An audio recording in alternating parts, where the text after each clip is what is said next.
Os irmãos podem abrir as suas Bíblias no livro de Apocalipse, capítulo 2, versos de 1 a 7.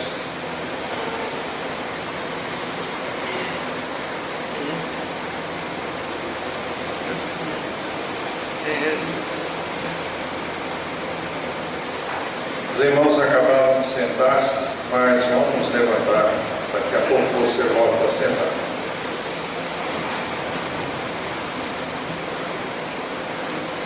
Ao anjo da igreja, vamos ler juntos? De forma alternada. Todo mundo que tem a NVI, somente os que têm a versão da NVI vão ler de forma alternada comigo. Eu leio um verso e você lê o outro. Ao anjo da igreja em Éfeso escreva: estas são as palavras daquele que tem as 7 estrelas em sua mão direita e anda entre os 7 candelabros de ouro.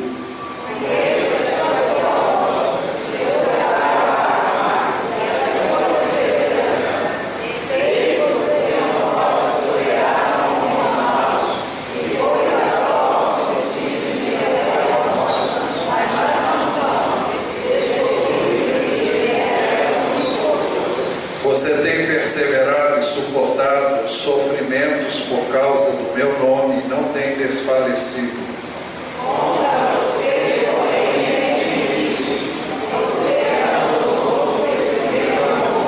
Lembre-se de onde caiu, arrependa-se, pratique as obras que praticava no princípio.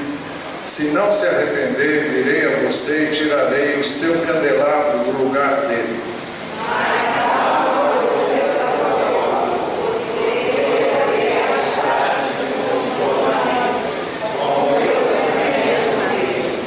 Aquele que tem ouvidos, ouça o que o Espírito diz às igrejas.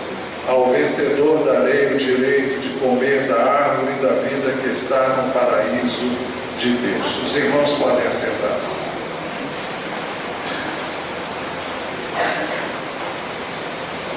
Nós estamos diante da primeira das 7 cartas dirigidas às igrejas da Ásia.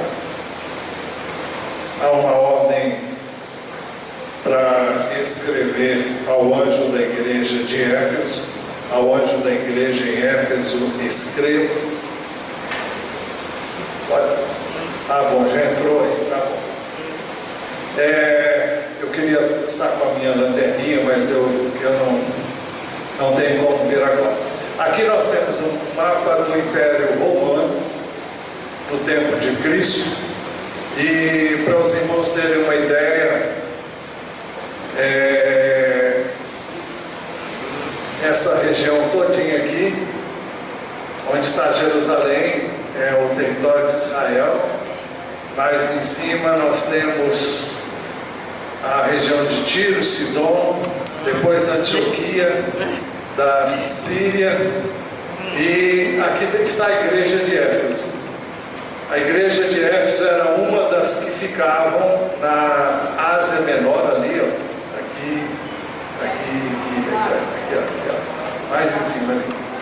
Mais em cima. Aí, a igreja de Éfeso está aqui no cantinho, mas essa parte aí toda ficavam as 7 igrejas. Vai passar o próximo slide. Aqui nós temos um mapa aumentado de tamanho. Aí temos as 7 igrejas. Éfeso é muito conhecida porque nas viagens de Paulo ele sempre passava por lá. Mas vamos para outro mapa. Aqui nós temos um mapa, ele está escrito em inglês, mas para os irmãos terem uma ideia, aqui é o território de Israel, e as 7 igrejas estão ali em branco, letras pretas em branco, fundo branco. Elas estão escritas em inglês: Éfeso, Esmirna, Pérgamo, Tiatira, Sardes, Filadélfia e Laodiceia. Para os irmãos terem vamos ver o outro mapa, vai mostrar onde fica isso. Essa região aí da Turquia, hoje é a Turquia, né? O território de Israel ficava logo aqui abaixo, e essa é a região que hoje é conhecida como Turquia, a Síria, o Iraque, e aí estão as regiões, o mapa do que é essa região hoje. Eu acho que é o último mapa. Pode passar o próximo. Pode passar. Então, não, aí. Então, há uma ordem para escrever ao anjo da igreja de Éfeso. Ao anjo da igreja de Éfeso escreve. Então vem a pergunta: quem é o anjo da igreja em Éfeso? Essa pergunta nós responderemos depois. Nós podemos perguntar também quem ditou essa carta. O autor dessas palavras que foram ditadas para João descreveu-se a si mesmo como aquele que tem as 7 estrelas em sua mão e anda entre os 7 candelabros de ouro. É isso que diz a primeira parte do verso 1 do capítulo 2. Estas são as palavras daquele que tem as 7 estrelas em sua mão direita e anda entre os 7 candelabros de ouro. Então seria o caso de perguntar: quem é este que assim se autodescreveu? Quem recebeu primeiro essas palavras e as escreveu? Como ele as recebeu? Para essas respostas nós devemos voltar ao início do livro de Apocalipse. Apocalipse 1:1. Nós vemos que Deus, o Pai, deu a Jesus esta revelação. Essa revelação é todo o livro de Apocalipse. A palavra Apocalipse significa revelação. Por uma razão, pela mesma razão porque batismo não foi traduzido por imersão, Apocalipse também não foi traduzido como deveria. O nome desse livro deveria ser Revelação, porque esse é o significado da palavra Apocalipse. Mas como era e ainda é muito comum pegar uma palavra que não é da nossa língua e simplesmente transliterá-la, isto é, procurar pronunciá-la na nossa língua, mas normalmente quando fazemos isso, as pessoas não sabem o significado real da palavra no original. Então Apocalipse é revelação. Então é uma revelação de Jesus Cristo que o Pai lhe deu para mostrar aos seus servos o que em breve há de acontecer, diz este verso. A revelação foi feita por meio do anjo do Senhor ao apóstolo João.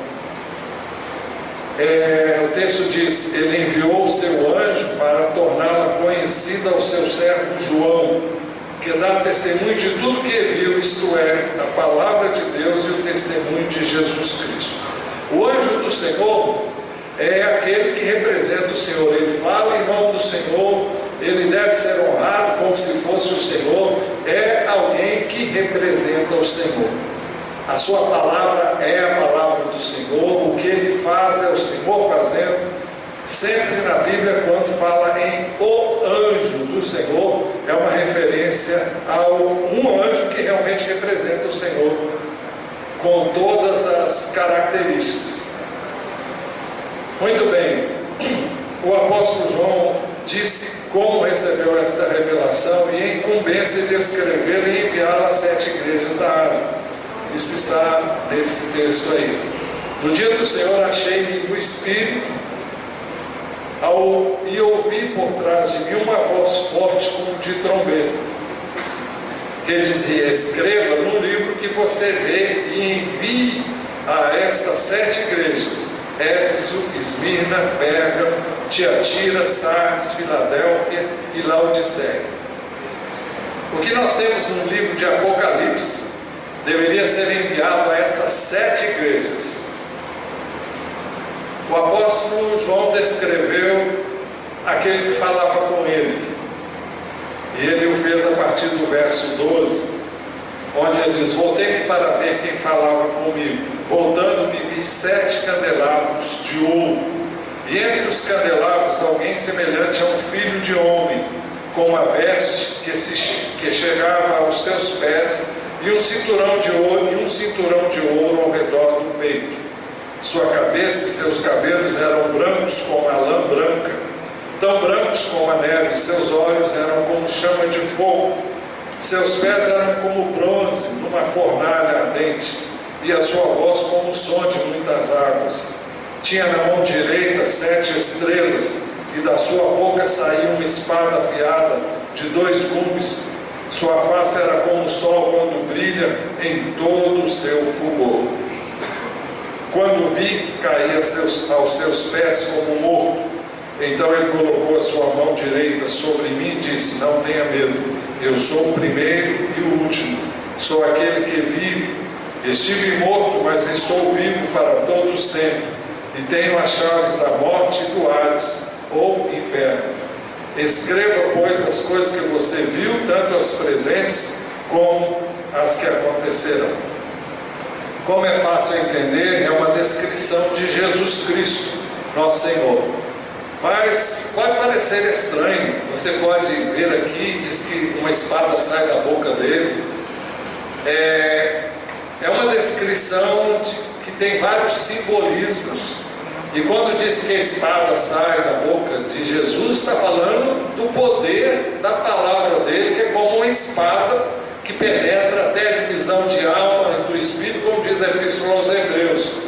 E assim poderíamos falar, gastar uma mensagem inteira, mas não é o nosso propósito nesta noite, e nós não vamos nos deter no significado de cada uma das características dessa manifestação do Senhor, como ela é vista, como ela é narrada nesse texto. Bom, por isso,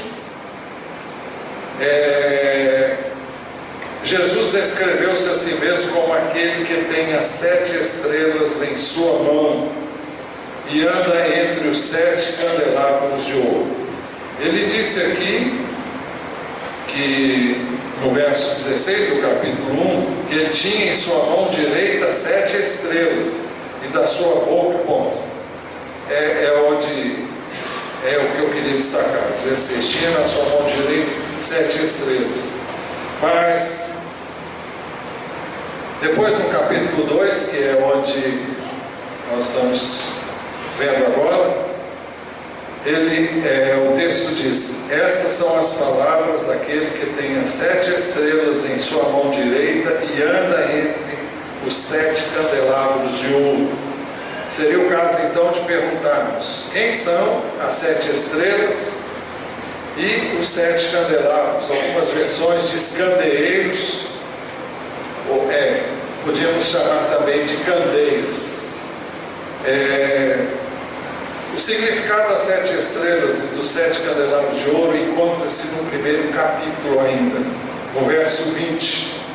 Este é o mistério das 7 estrelas, que você viu em minha mão direita, e dos 7 candelabros. As 7 estrelas são os anjos das 7 igrejas, e os 7 candelabros são as 7 igrejas. As 7 estrelas simbolizam os 7 anjos. Estrelas na Bíblia são figuras de anjos, em muitos lugares, tanto no Velho como no Novo Testamento. Nos livros de Salmos nós encontramos isso bem,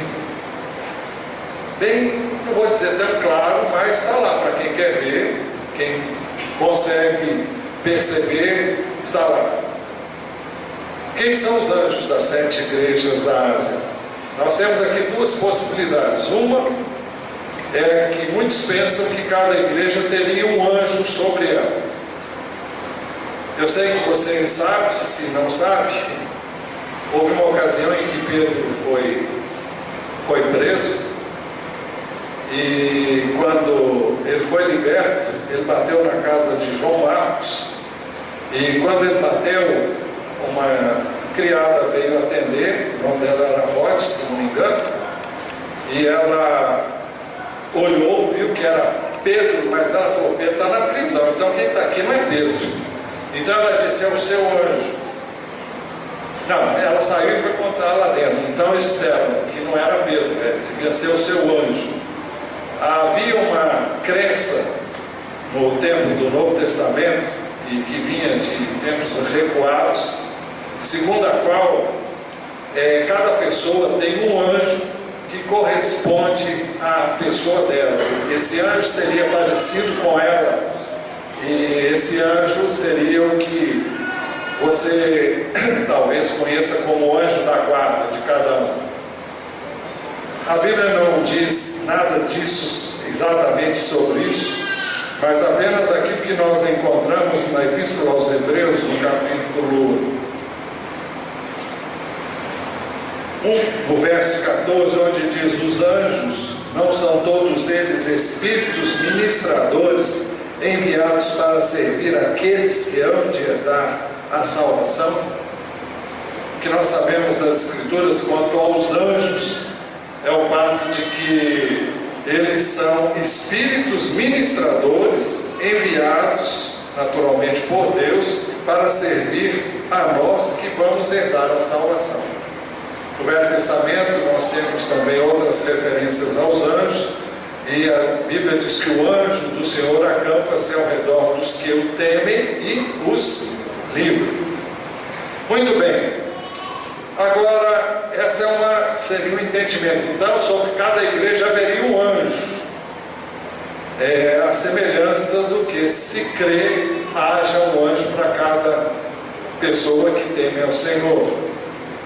Mas outra seria o líder da igreja local, que normalmente parece que é o que mais se pensa, seria esse o pensamento da maior parte das pessoas que leem o texto. Os irmãos viram a Eunice, ela nem sabia que eu ia pregar agora, mas ela falou do pastor da igreja como o anjo da igreja. Os que creem assim acham que o anjo, aqui se refere ao Senhor Jesus, aqui em cada igreja, seria o líder da igreja local. E é mais fácil entender assim, porque seria difícil pensar que o Senhor mandasse João escrever uma carta para mandar para o anjo, que ele não vê, e que nem está aqui, e para Deus se revelar ao anjo, ele não precisava escrever uma carta para ele, e nem ir por mãos de João. Quando manda que João escreva e ele leve a carta, supõe-se que ele vai entregar a uma pessoa. Então, por isso tem se pensado assim. Quando o Senhor quer falar à igreja, ele se dirige ao seu anjo. E quem seria esse anjo? O líder ou o pastor da igreja local. Isso porque o líder da igreja local, o pastor, responde pelo rebanho que lhe foi confiado. Hebreus 13, 7 e 17 dizem assim: lembrem-se de seus líderes. Algumas versões dizem guias, e esta palavra tem sido evitada porque normalmente no contexto do nosso país guia é outra coisa, né? Então lembre-se dos seus líderes, mas o sentido é aquele que guia o rebanho. Lembre-se dos seus líderes que lhes falaram a palavra de Deus. Observe bem o resultado da vida que tiveram e imitem a sua fé. Verso 17: obedeçam aos seus líderes, submetam-se à autoridade deles. Eles cuidam de vocês como quem deve prestar contas. Obedeçam-lhes para que o trabalho deles seja uma alegria e não um peso, pois isso não seria proveitoso para vocês. Citamos esses dois textos para mostrar que o pastor da igreja local tem sob sua responsabilidade a condução do rebanho e que ele deve prestar contas a Deus da maneira como ele faz isso na igreja local. Jesus afirmou ter então, se entendemos assim, pelos pastores das suas igrejas locais em sua mão direita, e que ele anda no meio das suas igrejas. Isso porque os candelabros simbolizam as igrejas e os anjos seriam os líderes da igreja.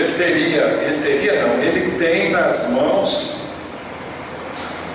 o líder da igreja local, e ele tem na mão, e ele anda no meio da igreja.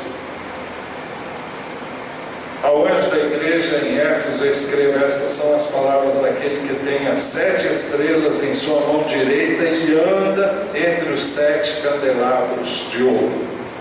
Vamos ver agora o que o Senhor Jesus, Senhor da igreja, tinha a dizer à igreja de Éfeso através do seu anjo. Isso é, ele diria ao anjo que receberia a mensagem para a igreja, não é? O Senhor disse ao anjo da igreja de Éfeso: conheço as suas obras. O Senhor sabe de todas as coisas. Uma das passagens mais impressionantes das Escrituras é o Salmo 139, em que o salmista diz: tu me sondas e me conheces. E vale a pena ir lá, vamos lá. Salmo 139. Senhor, tu me sondas e me conheces, sabes quando me sento e quando me levanto, de longe percebes meus pensamentos, sabe muito bem quando trabalho e quando descanso. Todos os meus caminhos são bem conhecidos por ti. Antes mesmo que a palavra me chegue à língua, tu já a conheces inteiramente, Senhor. Tu me cercas por trás e pela frente, e pões a tua mão sobre mim. Tal conhecimento é maravilhoso demais e está além do meu alcance. É tão elevado que não posso atingir. Para onde poderia eu escapar do teu Espírito? Para onde poderia fugir da tua presença? Se eu subir aos céus, lá estás. Se eu fizer a minha cama na sepultura, também lá estás. Se eu subir com as asas da alvorada e morar na extremidade do mar, mesmo ali a tua mão direita me guiará e me susterá.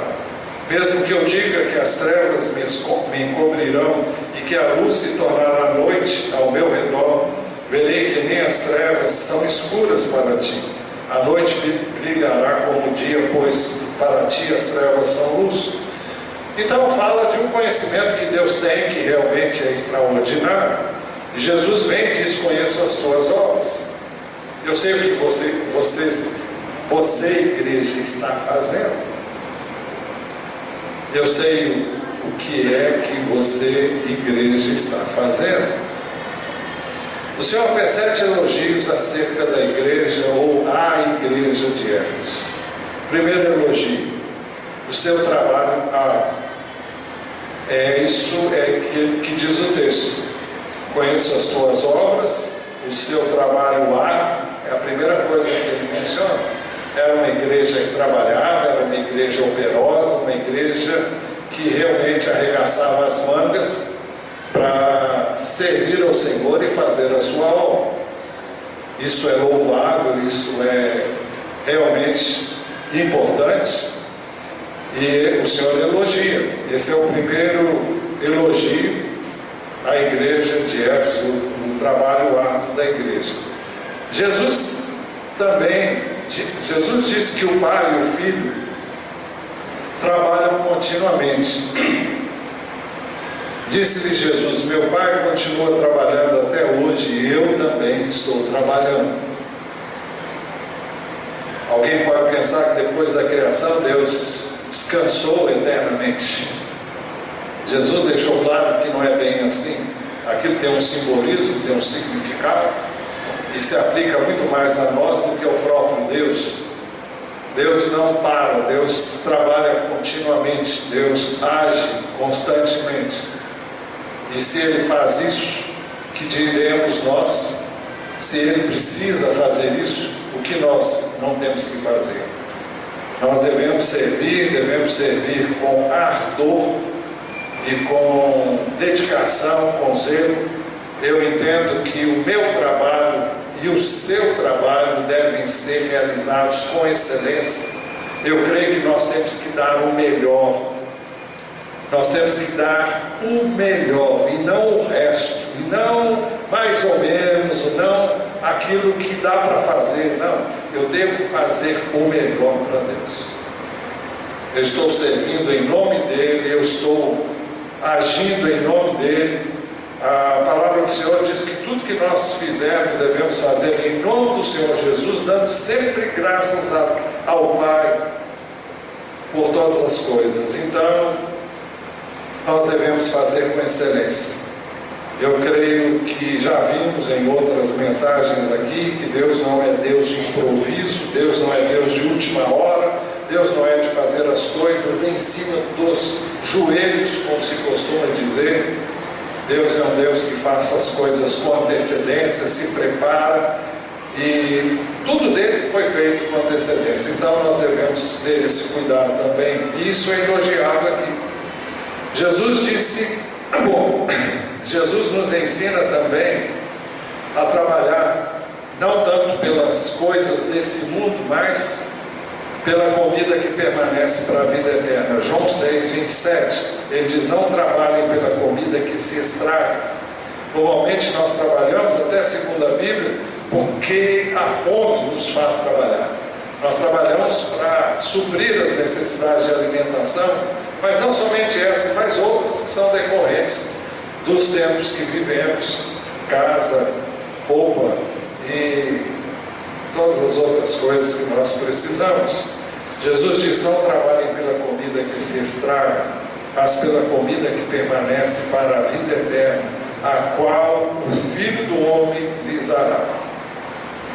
Nós somos muito dedicados a servir as pessoas a quem devemos servir no mundo, por isso que trabalhamos, temos salários, mas Jesus disse que o nosso alvo não deve ser os valores que vão ficar aqui. Nós devemos trabalhar por coisas que vão ficar por toda a eternidade. E as obras do Senhor, aquilo que nós fazemos nele, por meio dele e através dele, vão permanecer. Segundo elogio, o Senhor elogia a perseverança. A perseverança da igreja de Éfeso. Perseverança é uma característica do que é realmente, daquele que realmente é salvo. Ninguém é salvo porque persevera. Nós perseveramos porque somos salvos. A Bíblia diz: aquele que perseverar até o fim será salvo. Se nós examinarmos só esse texto, nós diremos que só pode ser salvo quem perseverar. À luz de todas as Escrituras, nós entendemos que só pode perseverar quem é salvo. E é uma evidência de que nós somos realmente salvos. E queremos enfatizar agora o fato de que perseverança é uma evidência de fé. Só pode perseverar quem permanece crendo. Muitos creram em Jesus inicialmente, mas não continuaram crendo. Por isso que Hebreus nos diz: por isso não abram mão da confiança que vocês têm, ela será ricamente recompensada. Vocês precisam perseverar, de modo que, quando tiverem feito a vontade de Deus, recebam o que Ele prometeu. Pois em breve, muito em breve, aquele que vem virá e não demorará. Mas o meu justo viverá pela fé, e se retroceder, não me agradarei dele. Nós, porém, não somos dos que retrocedem e são destruídos, mas dos que creem e são salvos. A perseverança é uma característica dos que são verdadeiramente salvos. E aqui a perseverança na fé. É aqueles que perseveram crendo que a promessa de Jesus de que Ele vai voltar para consumar todas as coisas, para nos dar um corpo novo, para levantar dos mortos aqueles que morreram crendo nele. E todas as promessas relacionadas à eternidade, se nós cremos nelas, e elas se consumarão com o retorno de Jesus, e nós cremos nisso, nós vamos viver aqui na expectativa do retorno dele. Se eu não tenho essa esperança, por que viver uma vida como ele recomenda que eu viva? Para eu viver como ele mandou que eu vivesse, eu tenho que crer que vale a pena, porque eu estou esperando o meu Senhor. E Ele deve me encontrar esperando por Ele. Ele não deve me encontrar desatento, Ele não deve me encontrar negligente, Ele não deve me encontrar levando a coisa no vai da valsa. Ele deve me encontrar pronto, ele deve me encontrar atento, vigiando, na expectativa do seu retorno. Terceiro elogio: a sua intolerância aos homens maus. Sei que você não pode tolerar homens maus. Bem, quem são esses homens maus? Eu não sei, mas eu sei o que a Bíblia diz em 1 João 1, 5 e 6. Essa é a mensagem que dele ouvimos e transmitimos a vocês. Deus é luz, nele não há treva alguma. Se afirmarmos que temos comunhão com ele, mas andamos nas trevas, mentimos e não praticamos a verdade. Nós não devemos nos aliar ao mal, não nos devemos aliar àqueles que praticam o mal, não devemos nos envolver com aqueles que estão empenhados em praticar o mal. A igreja do Senhor Jesus não pode pactuar e nem aceitar, nem dar as mãos a pessoas que praticam o mal. Isso envolve pecado e envolve a prática do mal mesmo. Efésios 5,11 diz assim: não participem das obras infrutíferas das trevas, antes exponham-nas à luz, antes tragam-nas à luz, antes façam com que elas fiquem evidentes, ou para que a pessoa deixe de praticar o mal, ou então que ela saia do caminho, porque as trevas não podem prevalecer na luz. A luz espanca as trevas, expulsa as trevas, né? Mas há um quarto elogio. A igreja de Éfeso pôs à prova os falsos apóstolos. Sei que você pôs à prova os que dizem ser apóstolos, mas não são, e descobriu que eles eram impostores. Paulo, o apóstolo, se viu com vários impostores durante o seu ministério terreno. Eu espero achar aqui, porque não está no script, o que ele diz em 2 Coríntios, no capítulo 11.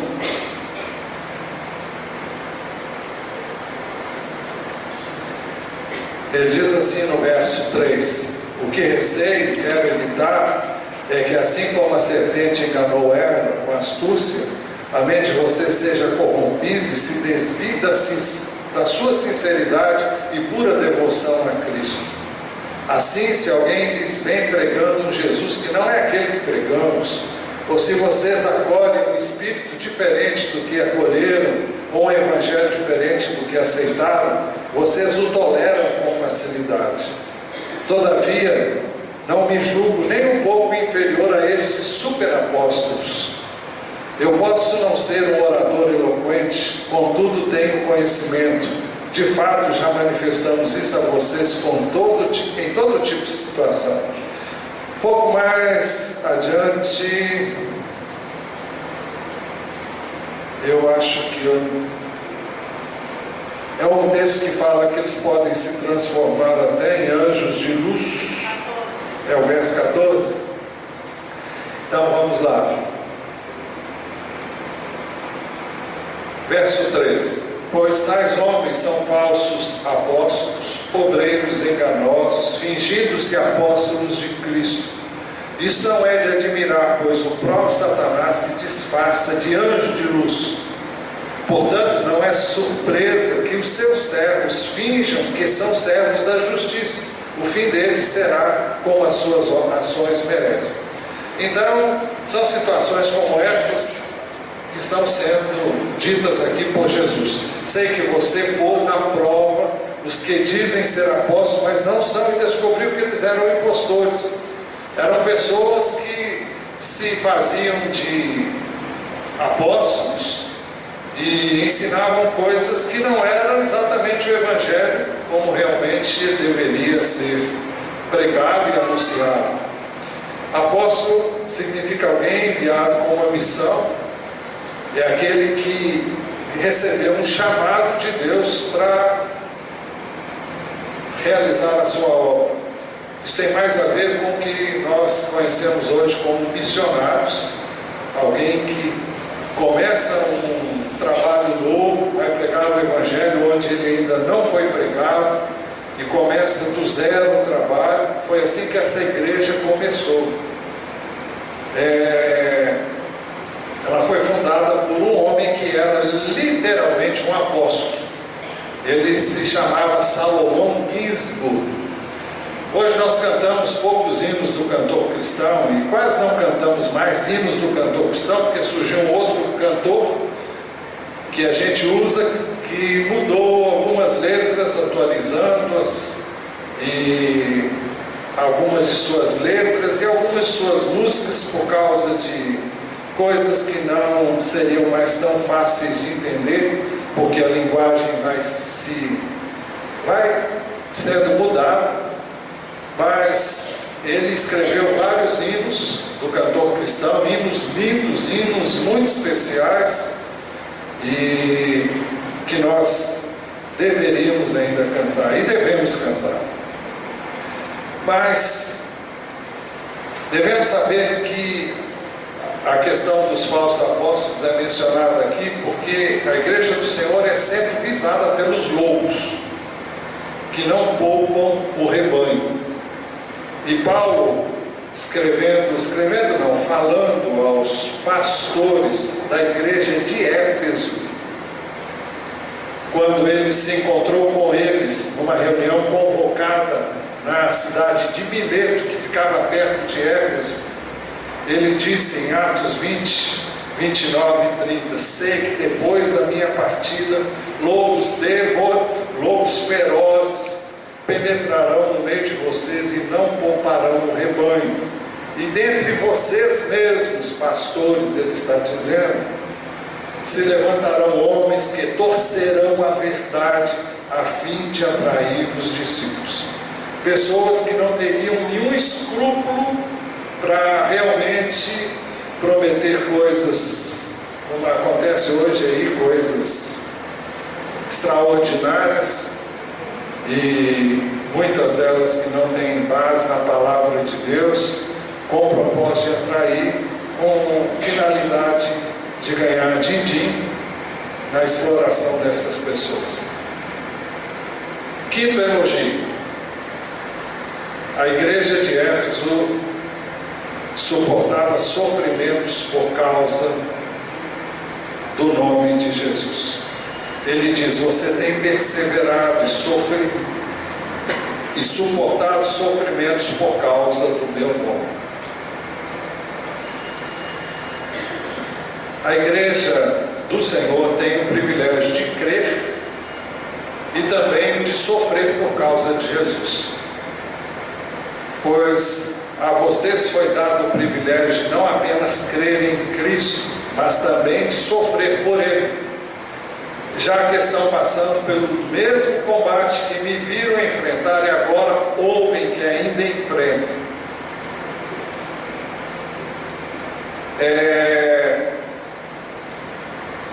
É significativo o fato de que a igreja é chamada também a suportar sofrimentos por causa de Jesus e não assim surgir contra eles. Nós temos ouvimos de quando em vez, ou de vez em quando, pessoas dizerem o que elas ouvem muito na televisão: eu rejeito isso, eu não aceito isso. Você só não tem que aceitar as coisas do diabo, mas as coisas que Deus permite ou deixa ou nos dá a passar, nós não devemos dizer eu não aceito. Como não aceito? Nós não podemos dar ordens a Deus, não podemos dizer isso eu não quero passar, eu não quero viver isso. Na realidade, nenhum de nós quer passar por nenhum sofrimento. Agora, o sofrimento aqui não é aquele sofrimento que é resultado do pecado, não. Não é o sofrimento resultado de praticarmos coisas que contrariam a palavra de Deus. É o sofrimento por sermos de Jesus, por abrirmos a nossa boca, por falarmos, por pregarmos, por anunciarmos em Jesus o perdão e a salvação. É esse sofrimento que ele se refere. A Bíblia não ensina que nós devemos ficar buscando, como alguns masoquistas, autossofrimento, autoflagelação, nada disso. Mas a Bíblia ensina que aquele que quiser perseverar, aquele que quiser andar, bom, nós vamos chegar lá. O texto que eu tenho que dizer primeiro é esse 2,3, 2 Timóteo 2,3. Paulo diz assim a Timóteo: suporte comigo os meus sofrimentos como bom soldado de Cristo. Que sofrimentos são esses? Os sofrimentos por fazer o que é certo, por pregar a palavra, por andar nos caminhos do Senhor, por ser diferente das outras pessoas. Pelo fato de você ser salvo, pelo fato de você ter o Espírito de Deus, você vai agir. Se você agir de acordo com esse nível, você vai incomodar muita gente. As pessoas vão se sentir profundamente incomodadas com você. Você vai ser uma pedra no sapato dessas pessoas, porque você tem um padrão de conduta, um padrão de vida que vai incomodar. Elas não vão conseguir fazer e praticar o mal como elas normalmente fazem quando todos estão mancomunados com essas práticas. Mas se você diz: não, eu não posso fazer isso, você vai incomodar. Você estará dizendo: olha, o que vocês estão fazendo é errado, até mesmo se você não disser nada. Mas o fato de você não se envolver e não participar das obras infrutíferas das trevas vai fazer com que você incomode. Isso vai gerar perseguição, vai gerar um mal-estar, porque essas pessoas não vão achar bom você estar lá no meio delas. Eu queria achar um outro texto, está em Timóteo, não sei se é primeiro ou segundo, 3:10. Eu não sei se é primeiro ou segundo. Todos quantos querem viver piedosamente em Cristo sofrerão perseguição ou perseguições. 3:10.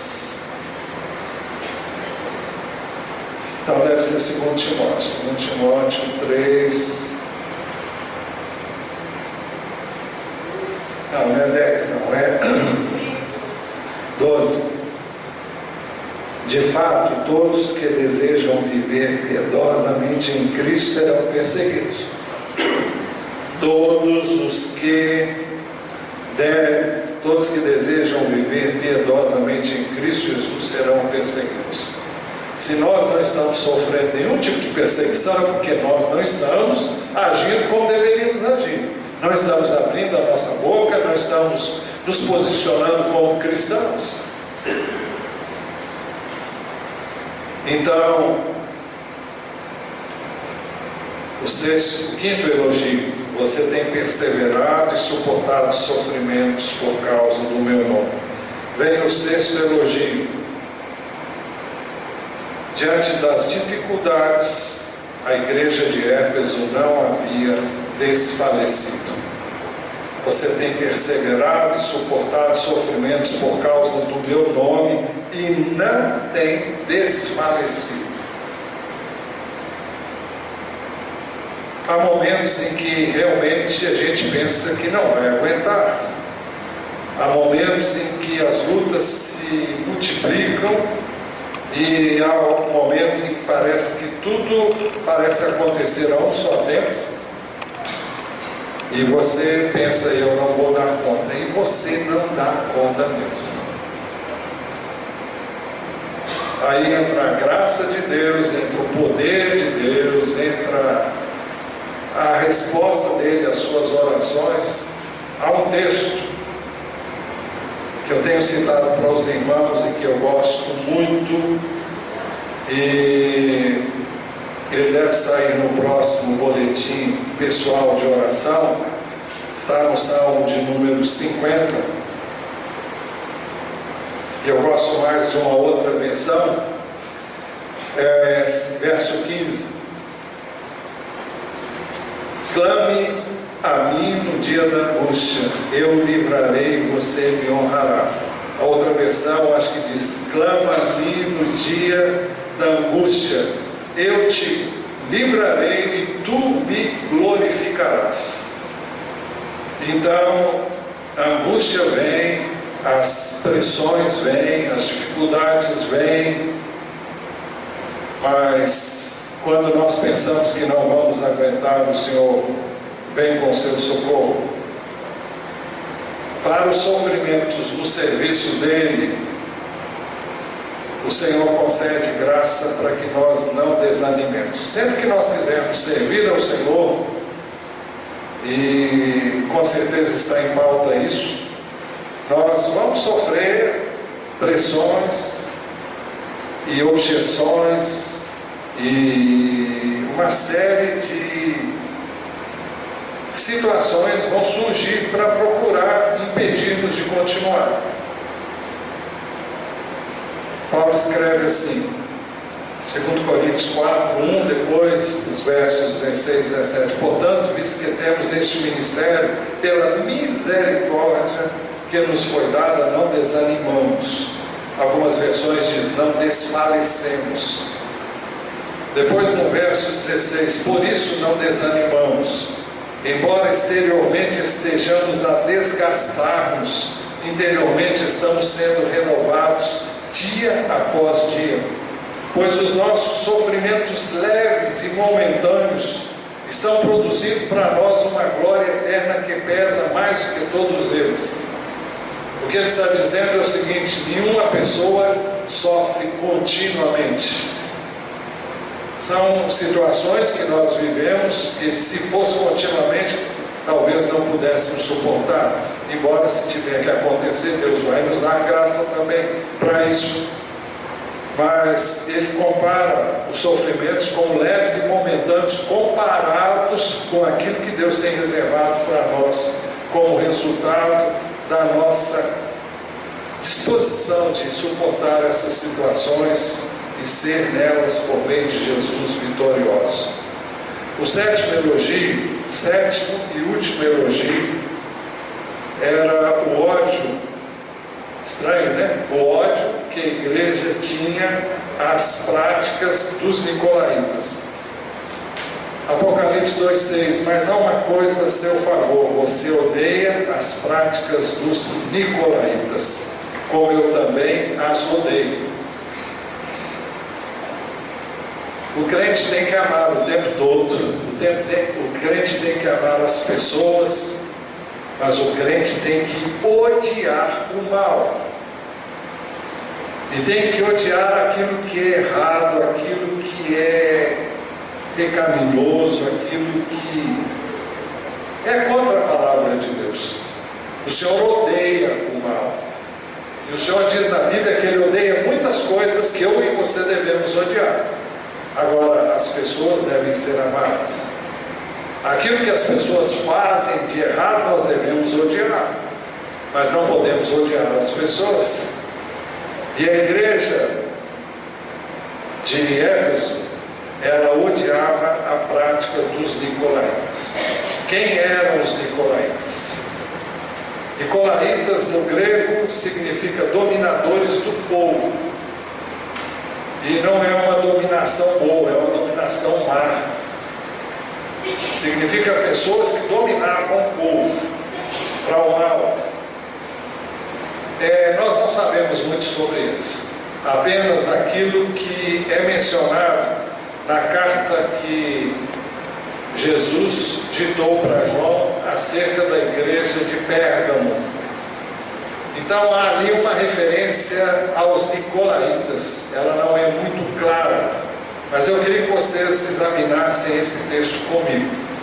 O verso 14 do capítulo 2, esse mesmo capítulo aí, de Apocalipse 2, verso 14 e 15, diz assim: no entanto, tenho contra você algumas coisas, Você tem aí pessoas que se apegam aos ensinos de Balaão, que ensinou Balaque a armar ciladas contra os israelitas, induzindo-os a comer alimento sacrificado a ídolos e a praticar imoralidade sexual. O que nós sabemos aqui é que na igreja de Pérgamo havia pessoas que estavam se apegando aos ensinos de Balaão. Você vai dizer, quem foi Balaão? Balaão viveu lá no Velho Testamento, mas havia pessoas que estavam ensinando coisas semelhantes ao que Balaão ensinava. Balaão veio para amaldiçoar Israel, para que os moabitas pudessem então dizimar o povo de Israel. Se Balaque, que era rei de Moab, conseguisse que Balaão amaldiçoasse o povo e essa maldição pegasse no povo, então ele conseguiria vencer o povo de Israel. Ele estava apavorado com a multidão enorme que era o povo de Israel, estava chegando, estava próximo do seu território. Mas Balaão inicialmente chegou e não pôde amaldiçoar, porque Deus não permitiu, dizendo que ele não podia amaldiçoar quem Deus havia abençoado. Mas a gente não sabe como, porque a Bíblia não diz, só diz depois o que aconteceu. Balaão teria ensinado os filhos de Moabe a se aproximarem, as filhas de Moabe a se aproximarem dos filhos de Israel, seduzirem-nos, levando-os à prática da imoralidade e à prática da adoração dos seus deuses. Então, mulheres vinham, seduziam os filhos de Israel e, através dessa sedução, levaram os filhos de Israel à adoração aos ídolos, e essas mulheres eram introduzidas nas tendas deles, onde eles se relacionavam com elas. Agora, o propósito disso era levar os filhos de Israel a adorarem ídolos e trazer a ira de Deus sobre o povo de Israel. Então o Senhor está dizendo aqui, você tem aí pessoas que se apegam aos ensinos de Balaão, que ensinou Balaque a armar ciladas contra os israelitas, induzindo-os a comer alimentos sacrificados a ídolos e a praticar a imoralidade sexual. Agora veja o que diz o verso 15: de igual modo, de maneira igual, você tem também os que se apegam aos ensinos dos nicolaítas. O que é que a gente entende? Que o ensino dos nicolaítas eram semelhantes aos ensinos de Balaão. É só o que a gente sabe. Então, como é que a igreja agia? A igreja de Éfeso estava agindo com relação a esse tipo de ensino. Mas há uma coisa a seu favor: você odeia as práticas dos nicolaítas, como eu também os odeio. Então a igreja de Éfeso não permitiu que estes ensinos entrassem e tomassem lugar. Nós temos que ter muito cuidado hoje, porque há uma permissividade enorme no mundo em que nós vivemos. Eu já disse aqui muitas vezes, vou dizer outra vez, é muito comum pais não crentes, eu espero que sejam só os não crentes, que acolhem em suas casas, se eles têm filhas, eles acolhem os seus namorados e permitem que eles entrem nos quartos da casa onde essa moça vive, e lá eles têm um relacionamento sexual com toda a liberdade.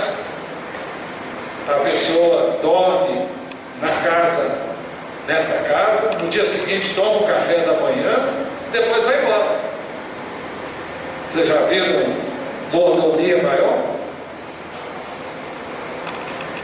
E outros que têm filhos, então acolhem também e permitem que as namoradas deles durmam na casa dos filhos e façam a mesma coisa. Isso é uma coisa que hoje nós diríamos é normal, entre aspas. E nós não podemos concordar com essas coisas. Não podemos permitir que essas coisas se infiltrem e sejam achadas normal.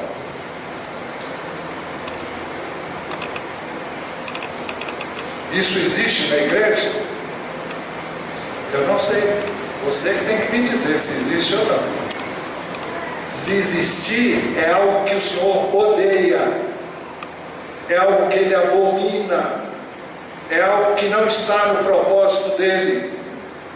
E não vem com essa que todo mundo faz, é uma coisa normal, porque para Deus não é normal, isso é treva.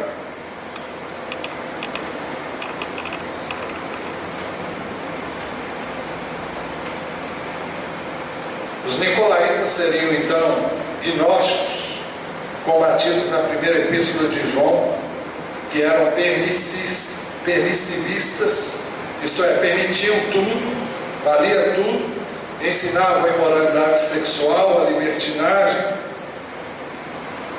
Então é sábio odiar essas coisas. Mas o Senhor havia dito: conheço as suas obras. O que é bom Ele elogiou, mas Ele também sabia o que era mal, e é reprovado. E o Senhor reprovou uma única coisa na igreja de Éfeso: ela havia abandonado o seu primeiro amor. Contra você, porém, tenho isso: você abandonou o seu primeiro amor. O que é o primeiro amor? O primeiro amor é aquele amor do crente novo, que vibra com tudo, que curte bem todas as coisas, que ora, que lê a Bíblia com uma fome, que evangeliza, que não tem vergonha de Jesus.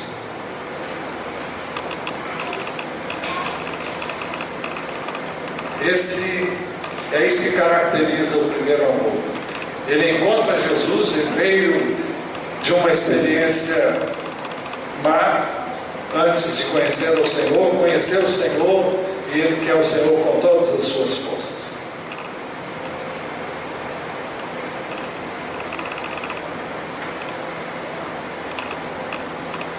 Esse amor, numa igreja nova, como era a igreja de Éfeso, havia se esfriado.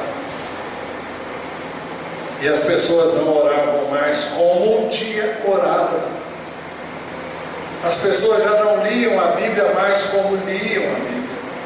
As pessoas não falavam de Jesus como um dia haviam falado.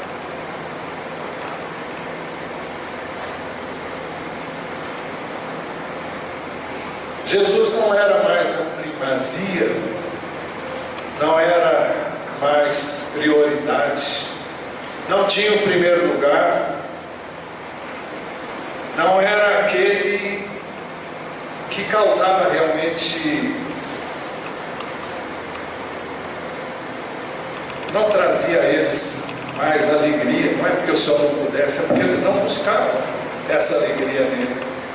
Estavam buscando em outras coisas, estavam voltando ao Egito e às práticas do Egito, estavam voltando ao mundo e às práticas do mundo, estavam se acomodando, se amoldando, quando a Bíblia ensina que nós não devemos nos conformar ao mundo, mas deixar-nos transformar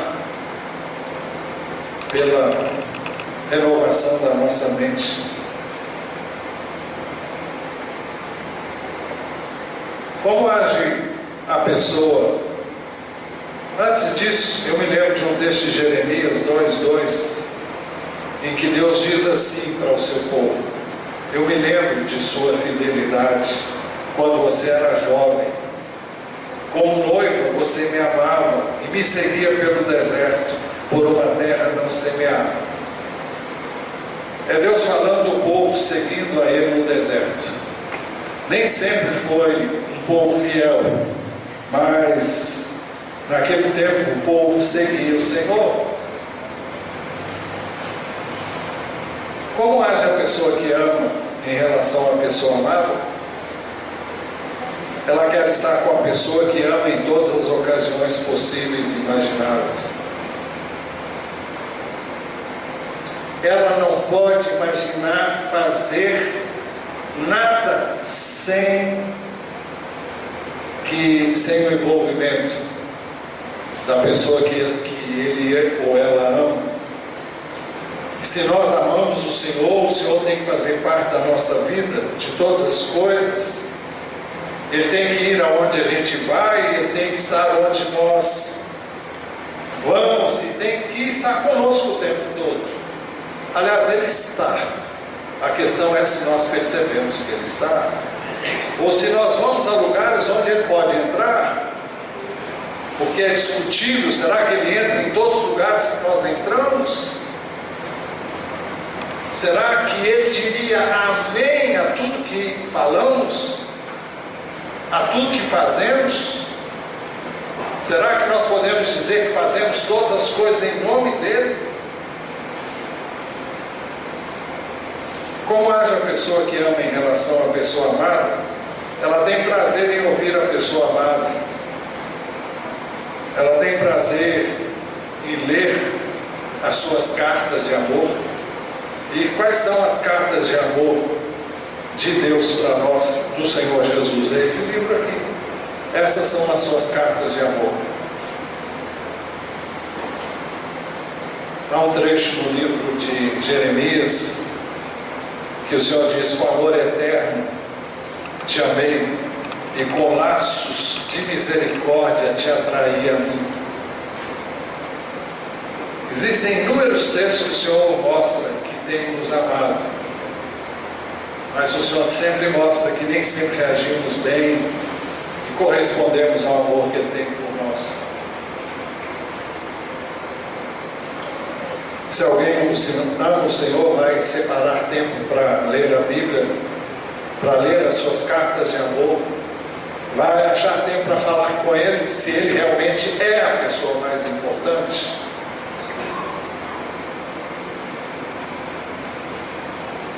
Ela tem prazer em estar nos cultos, nos encontros de células, no discipulado, porque todas essas ocasiões são ocasiões de aprendizado, de ensino, de crescimento, do conhecimento dele, da sua vontade.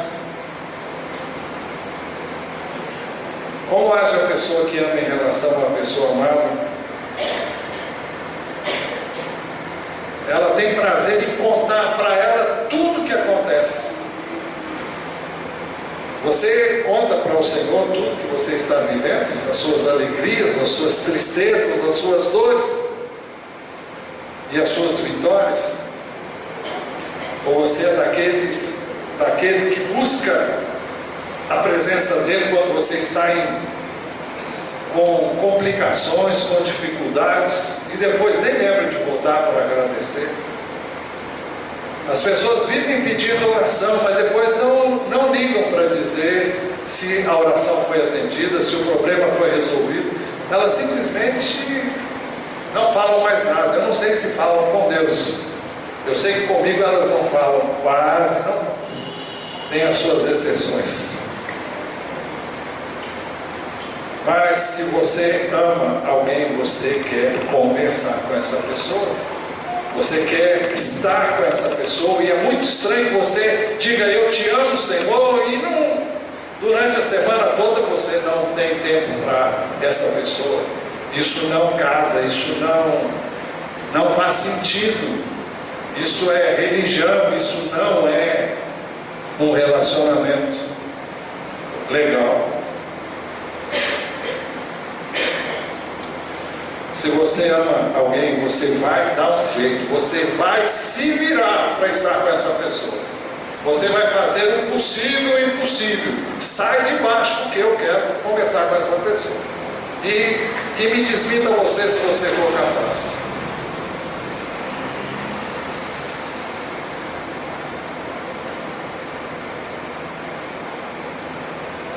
Quando você ama uma pessoa, você diz a ela que ama. Mas você não diz isso só quando você está aqui, tem que abrir a boca e dizer: Senhor, eu te amo. Não, você diz isso na sua intimidade. Você diz isso quando o seu quarto está fechado e ninguém sabe o que você diz, mas você diz: Senhor, eu te amo. E você não diz isso na boca para fora. Você vai elogiar essa pessoa e você vai dizer que ela é importante para você e que você não pode viver sem essa pessoa.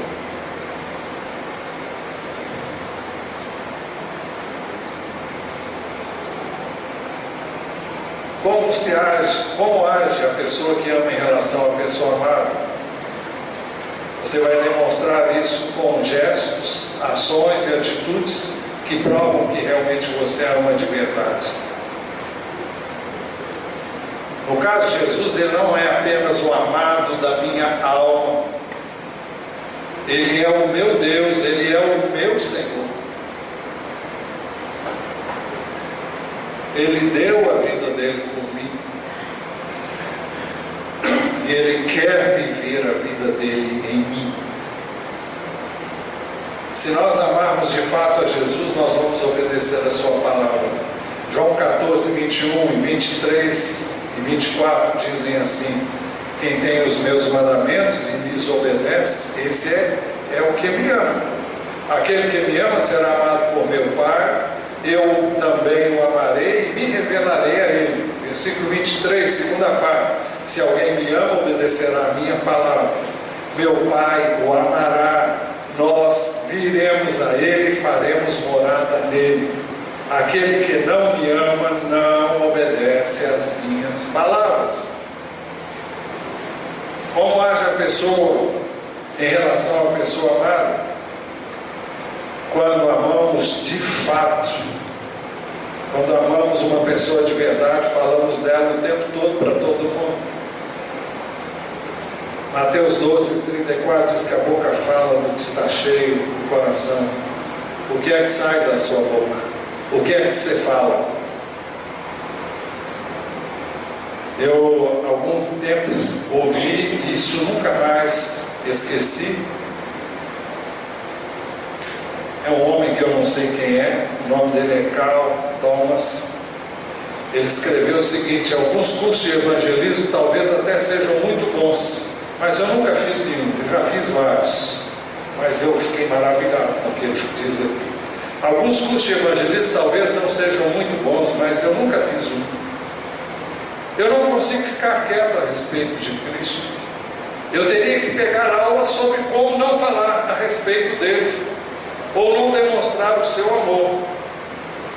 As pessoas que realmente o amam não conseguem se calar. Eu não sei onde é que você vai se esconder aí, viu?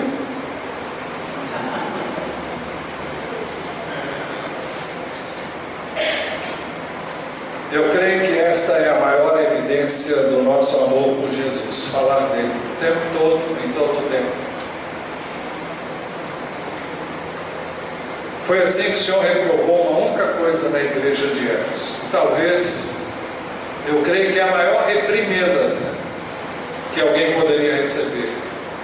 É como se o Senhor tivesse: olha, eu só tenho uma coisa contra você.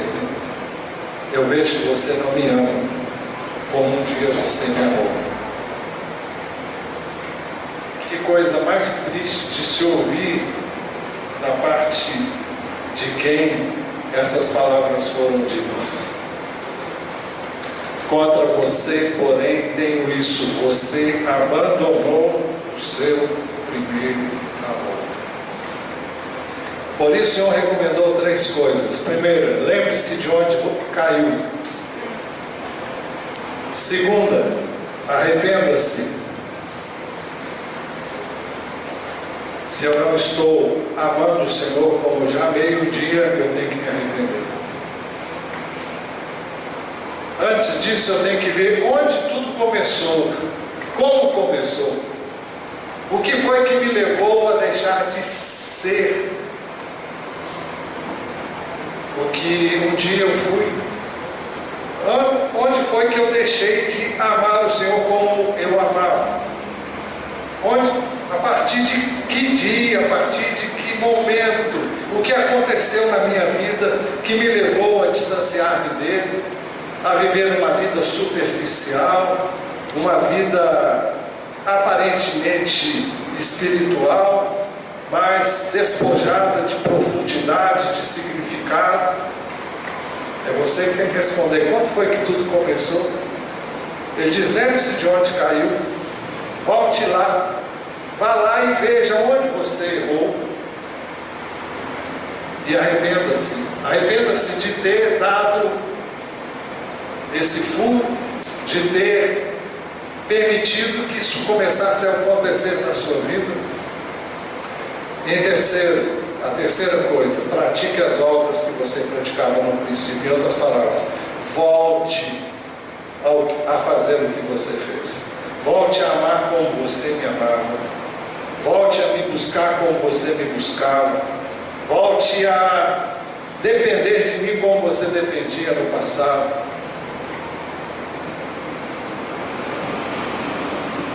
Mas depois das recomendações, o Senhor advertiu: se você não se arrepender, virei a você e tirarei o seu candelabro do lugar dele. Se não se arrepender, virei a você e tirarei o seu candelabro do lugar dele. O candelabro dele, o candelabro, é a igreja do Senhor Jesus. O candelabro, ou o candeeiro, tem uma finalidade: fazer a luz brilhar. Isso diz respeito ao testemunho que a igreja deve dar no lugar onde ela está, àqueles que vivem ao seu redor. A igreja do Senhor é a luz do mundo, é a luz do mundo de trevas. O Senhor Jesus disse: vocês são a luz do mundo. Não se pode esconder uma cidade construída sobre um monte. E também ninguém acende uma candeia e a coloca debaixo de uma vasilha. Ao contrário, coloca no lugar apropriado e assim ilumina todos que estão na casa. Assim brilha a luz de vocês diante dos homens, para que vejam as suas boas obras e glorifiquem ao Pai de vocês que está nos céus. Se a igreja aqui em São Francisco Xavier não for luz, ela não tem razão de continuar aqui. Por quê? Se ela não cumpre o seu papel, se a luz dela não brilha de tal modo que todas as pessoas fiquem impressionadas com aquilo que elas veem na igreja, e a igreja sou eu e você. A igreja de Éfeso deu ouvidos às recomendações do Senhor. Ela olhou onde ela tinha caído, ela se arrependeu e ela voltou à prática das primeiras obras. Mas, passado algum tempo, a igreja voltou a esfriar-se e voltou a ser o que ela tinha sido anteriormente, e ela veio a ser removida naquele lugar. Segundo as informações que sabemos, não houve e nem há hoje testemunho daquele lugar onde ela estava plantada. Simplesmente ela deixou de existir ali. Concluindo, não tem nenhuma razão para eu e você estarmos aqui se nós não formos o que Deus planejou que nós fôssemos: luz. Se não somos luz, por que continuar no mundo?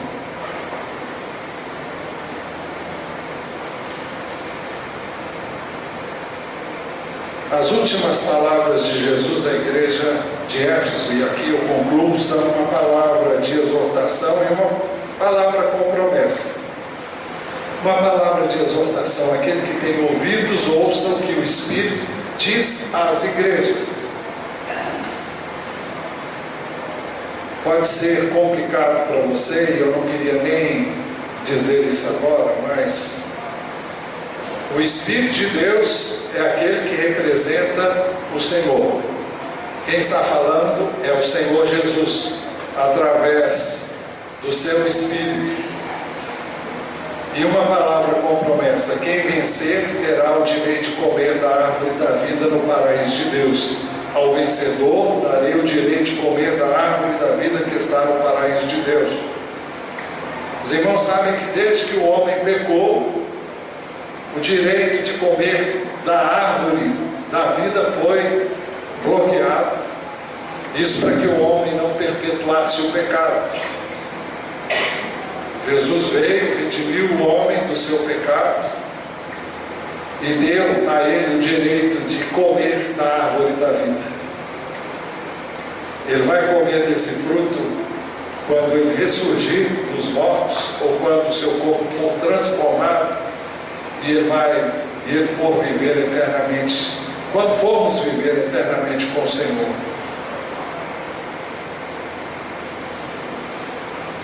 A questão é o que é que eu e você vamos fazer depois dessa mensagem. Eu convido você a fechar os seus olhos e a falar com Deus.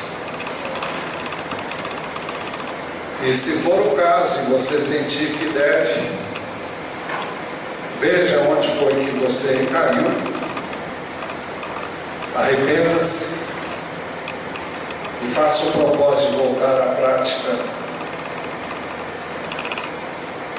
que você tinha, as práticas do primeiro amor.